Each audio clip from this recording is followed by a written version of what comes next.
अनुरोध करूंगा कि ऑफलाइन पेमेंट भी किया जाए। जी विक्रम सिंह, एक दर्शक का मैसेज है हमारे पास कि ऑफलाइन प्रतापगढ़ में हो चुका है। तो मुझे लग रहा है कि अगर वीएसएस से आप बात करेंगे तो इन सबका जिनका रुका हुआ उनका हो जाएगा, अगर एक बार आपने थोड़ी भूमिका निभाई संगठन के लोग। देखिए, हमने अपने साथियों को कहा है कि ये मामला बीएसए स्तर का ही है। कई जगह प्रयास चल रहा है कि ऑफलाइन का भी पेमेंट हो जाए, और हम लोग प्रयास कर रहे हैं कई जनपदों में। हमारे कई जिला अध्यक्ष, प्रदेश पदाधिकारी प्रयास कर रहे हैं कि बीएसए स्तर से ही इस मामले का निपटारा कर लिया जाए। और बीएसए सर, जिला बेसिक शिक्षा अधिकारी महोदय यदि चाह लेंगे तो, क्योंकि ये बहुत बड़ा विषय नहीं है, ये बहुत बड़ा इशू नहीं है। देखिए, काम होना चाहिए। और कुछ ही पलों में बस आपके सामने स्क्रीन पर होंगे और फिर हम बातचीत करेंगे विधायक जी से। और आ गए हैं विधायक जी आज अपने नियत टाइम से बिल्कुल तैयार और सीधे बस विधायक जी के साथ। विधायक जी, बहुत बहुत स्वागत है, बहुत बहुत अभिनंदन है। माइक म्यूट है सर आपका, माइक खोलिए।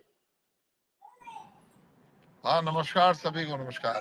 नमस्कार जी विधायक जी, बड़ा बेसब्री से 2-3 दिन से इंतजार है। मुझे पता थी कि नेता जब शादी में चला जाता है तो नेताओं के पास एक जमघट लगता है, फिर बातचीत होना उतना ही मुश्किल काम है जितना अन्य, क्योंकि वो उनके सब निजी मिलने वाले अपने लोग होते हैं और किसी भी व्यक्ति को आप नकार नहीं सकते।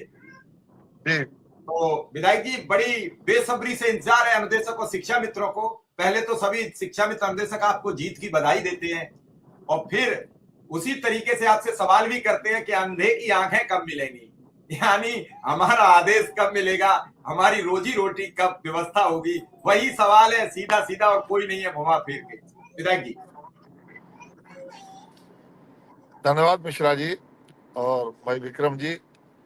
कल हम लोग मिले थे अपने प्रमुख सचिव बेसिक शिक्षा सुंदरम साहब से। तो हमारे साथ शिक्षा मित्र संघ के प्रदेश महामंत्री और बनारस के अध्यक्ष दोनों थे, सुशील जी और अजय जी। और विक्रम जी, आपके भी ग्रुप के आज कुछ महिला कार्यकर्ता सुबह मुझे मिली थी, मैंने उनको भी बताया था कि कल हमारी बात इस हिसाब से हुई है, आपके लिए, अनुदेशकों के लिए भी और शिक्षा मित्रों के लिए भी, कि जो मुख्यमंत्री जी के स्तर पर और जो कैबिनेट से तय होना है वो भले बाद में हो जाए, लेकिन जो उनके स्तर के विषय हैं, स्थानांतरण आदि, समायोजन आदि, वो निर्णय हो जाए, इसका उनसे आग्रह किया है। और मैं उम्मीद करता हूँ कि जल्दी उस पर कोई फैसला आप लोगों के सामने आ जाएगा। बेसिक शिक्षा मंत्री जी ने भी इसके संकेत दिए हैं, प्रस्ताव उन लोगों ने बना के माननीय मुख्यमंत्री जी का भेज दिया है। तो अन्य भी काम रहते हैं सरकार के पास, जैसे अभी संविधान दिवस का विषय था या और विषय, तो काम उनमें लगे रहते हैं। तो लेकिन आपके काम को प्राथमिकता पे लिया जाएगा और जल्दी इसका समाधान आपके सामने आएगा। चलिए विधायक जी, अच्छी खबर है कि जल्दी समाधान हो। विधायक जी, अभी आप 9 सीटों पर उपचुनाव थे, 7 सीटों पर चुनाव जीते, अपार बहुमत के ऐसी ऐसी सीटों पर जीते जो रिकॉर्ड तोड़ दिए। कुंदर की जैसी सीटों पर लोगों ने आपके प्रति भरोसा जताया। करहल पर मार्जिन इतना कम ले आए कि अगली बार हो सकता है, आपने प्रयास किया तो जीत जाए। कानपुर जैसी सीसामऊ जो सीट थी, वहां भी आपने जीत का मार्जिन बहुत कम कर दिया। कुंदर की पर 50-60 हजार की जीत आपकी 4 चांद लगाती है। मुझे लगता है कि सब वर्ग ने आपके साथ, आपके काम पर, आपके कार्यों पर मोहर लगाई है, और जब सब वर्ग मोहर लगाते हैं तभी एक विकराल जीत होती है। महाराष्ट्र में आपने इतिहास रच दिया। उत्तर प्रदेश भी 2027 का ये रिहर्सल था। इस रिहर्सल से ऐसा लगता है कि आने वाले टाइम में 300 सीटें आप पार करेंगे। वो कुछ भी हो सकती हैं, 350 हो सकती हैं, 325 हो सकती हैं।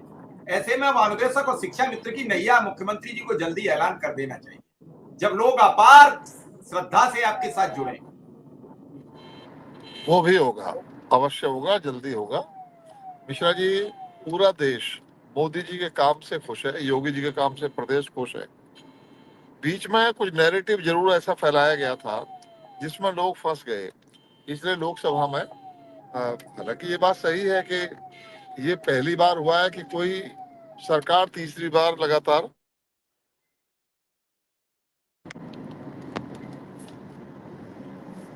संवैधानिक रूप से, भले आप ये कहें कि इससे पहले भी जवाहरलाल नेहरू जी तीसरी बार प्रधानमंत्री बने थे, लेकिन उस समय तो कांग्रेस एकमात्र दल था और कोई राजनीतिक दल ऐसा था ही नहीं। सांसद होते थे, किसी के 4 होते थे, तो वो कंपटीशन था ही नहीं। उस समय 3 बार बन जाना कोई बड़ी बात नहीं थी। देश आजाद होकर निपटा था और लोग समझते थे कि ये वो दल है जिसने देश को आजाद कराया, इस नाते लोग उसको वोट देते थे। लेकिन आज के दौर में जब राजनीतिक रस्साकसी का दौर हो और ऐसा दौर हो कि जहां कोई भी दल अपने बल पर सरकार बनाने की स्थिति